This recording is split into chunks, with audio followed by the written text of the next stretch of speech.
Chapter 25. Lyrizel remembers the fields we know. As the trolls scurried earthwards to laugh at the ways of man, Lyrizel stirred where she sat on her father's knee, who, grave and calm on his throne of mist and ice, had hardly moved for 12 of our earthly years. She sighed, and the sigh rippled over the fells of dream, and lightly troubled Elfland. And the dawns and the sunsets and twilight and the pale blue glow of stars, that are blended together forever, to be the light of Elfland, felt a faint touch of sorrow, and all their radiance shook. For the magic that caught these lights and the spells that bound them together, to illumine forever the lands that owes no allegiance to time, were not so strong as a sorrow rising dark from a royal mood of a princess of the elvish line. She sighed, for through her long content and across the calm of Elfland, there had floated a thought of earth. So that in the midmost splendors of Elfland, of which song can barely tell, she called to mind common cowslips, and many a trivial weed of the fields we know, and walking in those fields, she saw, in fancy, Orion, upon the other side of the boundary of twilight, remote from her by she knew not what waste of years. And the magical glories of Elfland, and its beauty beyond our dreaming, and the deep, deep calm in which ages slept, unhurt, unhurried by time, and the art of her father that guarded the least of the lilies from fading, and the spells by which he made daydreams and yearnings true, held her fancy no longer from roving, nor contented her any more. And so her sigh blew over the magical land, and slightly troubled the flowers.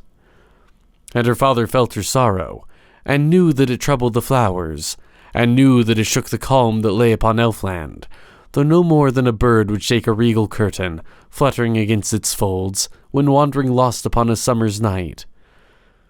And though he knew, too, it was but for earth that she sorrowed, preferring some mundane way to the midmost glories of Elfland, as she sat with him on the throne that may only be told of in song. Yet even this moved nothing in his magical heart but compassion, as we might pity a child who in fanes that to us seem sacred might be found to be sighing for some trivial thing. And the more that earth seemed to him unworthy of sorrow, being soon come, soon gone, the helpless prey of time, an evanescent appearance seen off the coasts of Elfland, too brief for the graver care of a mind weighted with magic, the more he pitied his child for her errant whim that had rashly wandered there, and become entangled, alas, with the things that pass away. Ah, well, she was not content. He felt no wrath against earth that had lured her fancies away. She was not content with the innermost splendors of Elfland, but she sighed for something more. His tremendous art should give it. So he raised his right arm up from the thing whereon it rested, a part of his mystical throne that was made of music and mirage. He raised his right arm up, and a hush fell over Elfland. The great leaves ceased from their murmur through the green deeps of the forest. Silent as carven marble were fabulous bird and monster, and the brown trolls scampering earthwards all halted suddenly, hushed. Then out of the hush rose little murmurs of yearning, little sounds as of longing for things that no songs can say, sounds like the voices of tears if each little salt drop could live, and be given a voice to tell of the ways of grief. Then all these little rumors danced gravely into a melody that the master of Elfland called up with his magical hand, and the melody told of dawn coming up over infinite marshes, far away upon earth or some planet that Elfland did not know. Growing slowly out of deep darkness and starlight and bitter cold, powerless, chilly, and cheerless, scarce overcoming the stars, obscured by shadows of thunder, and hated by all things dark, enduring, growing, and glowing until through the gloom of the marshes and across the chill of the air came all in a glorious moment, the splendor of color. And dawn went onward with this triumphant thing, and the blackest clouds turned slowly, rose and rode in a sea of lilac, and the darkest rocks that had guarded night shone now with a golden glow.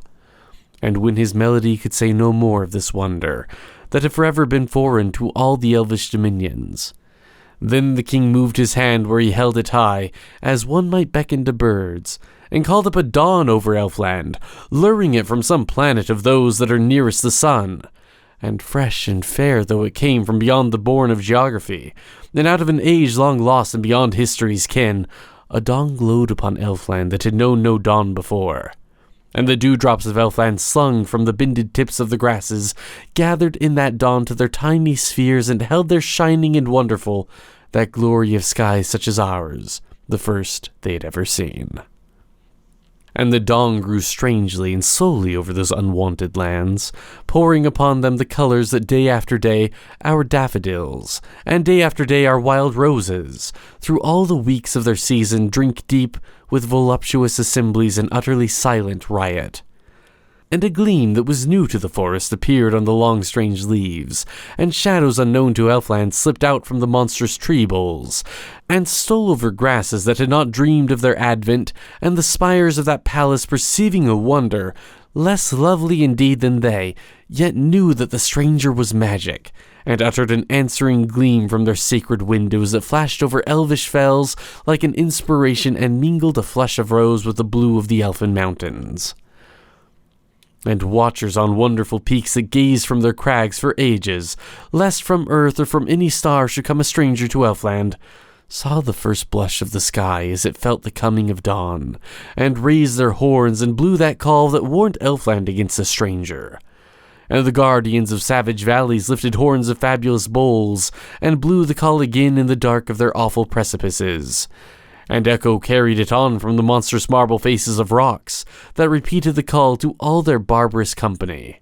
So Elfland rang with the warning that a strange thing troubled her coasts, and to the land thus expectant, thus watchful, with magical sabres elate along lonely crags, summoned from blackened scabbards by those horns to repel an enemy, dawn came now wide, now golden, the old wonder we know.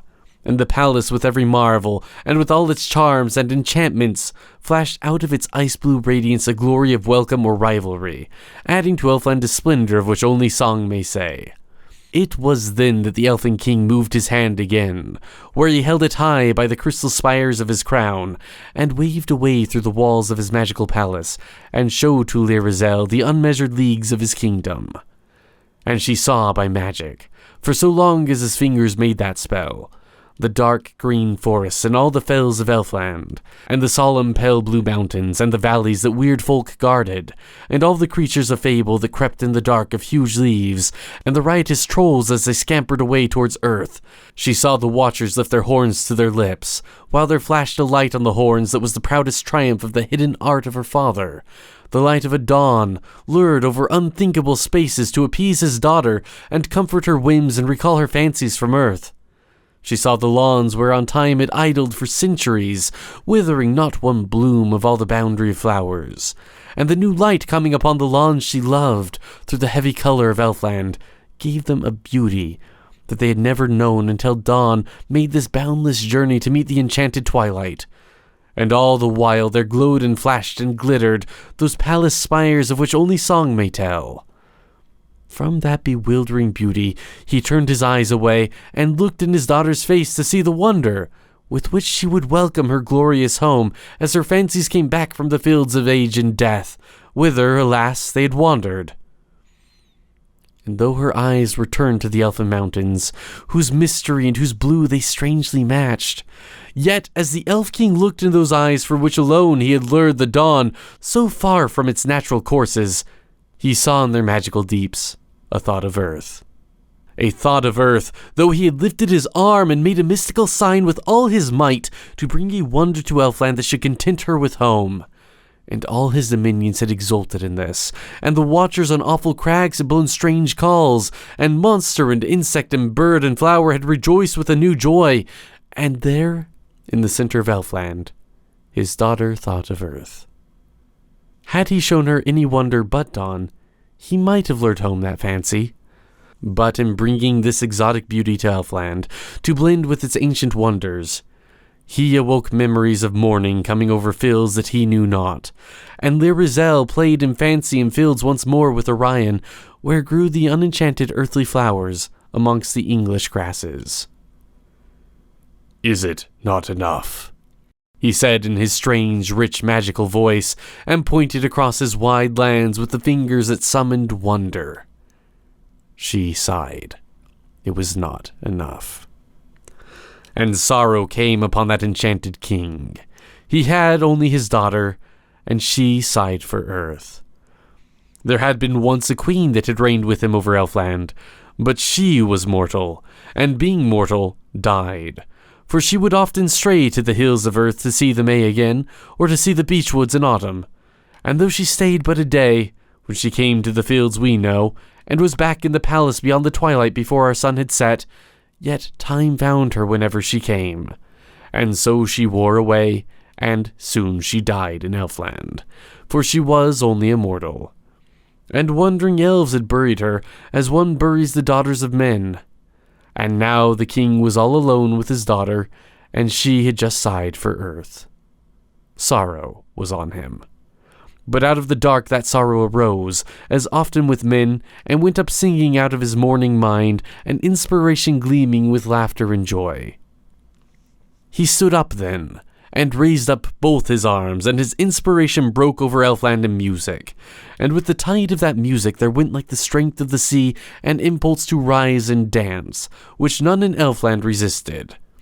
Gravely he waved his arms, and the music floated from them, and all that stalked through the forest, and all that crept upon leaves, all that leaped upon craggy heights, or browsed upon acres of lilies, all things in all manner of places, yea, the sentinel guarding his presence, the lonely mountain watchers, and the trolls as they scampered towards earth, all danced to a tune that was made of the spirit of spring, arrived on an earthly morning amongst happy herds of goats.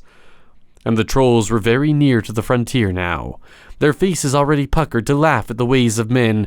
They were hurrying with all the eagerness of small vain things to be over the twilight that lies between Elfland and earth. Now they went forward no longer, but only glided in circles and intricate spirals, dancing some such dance as the gnats in summer evenings dance over the fields we know.